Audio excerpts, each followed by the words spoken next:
ତାଙ୍କର ସ୍ୱପ୍ନ ତ ତାଙ୍କର ବଂଶଧର ମାନେ କିଛି କାଳ ଧରି ଆମ ମାଟିରେ ସାକାର କରି ରଖିଥିଲେ।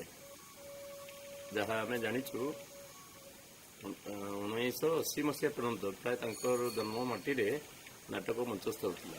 ସେ ଯେଉଁ ରଙ୍ଗମଞ୍ଚ ପ୍ରତିଷ୍ଠା କରିଥିଲେ 1875ରେ, ସେଇଠି ବାବାଜୀ ନାଟକ ଛଡ଼ା ଓଡ଼ିଆ ନାଟକ, ବଙ୍ଗଳା ନାଟକ ମଧ୍ୟ ବିଭିନ୍ନ ସମୟରେ, ବିଶେଷ କରି ଦଶହରା ସମୟରେ ମଞ୍ଚସ୍ଥ ହେଉଥିଲା।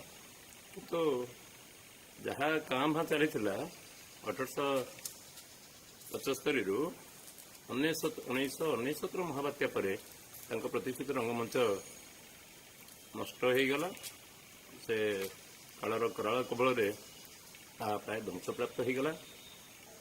ଆମେ ଅନେକ ସମୟରେ ଚେଷ୍ଟା କରିଛୁ, କିନ୍ତୁ ସରକାରଙ୍କ ଉଦାସୀନତା ଯୋଗୁଁ ଏହି ମଞ୍ଚକୁ ପୁନଃ ପ୍ରତିଷ୍ଠା ପାଇଁ କୌଣସି ସୁବିଧା ସୁଯୋଗ ଆମ ଆଡ଼ୁ ବା ତାଙ୍କ ଆଡ଼ୁ ହେଇପାରି ନାହିଁ।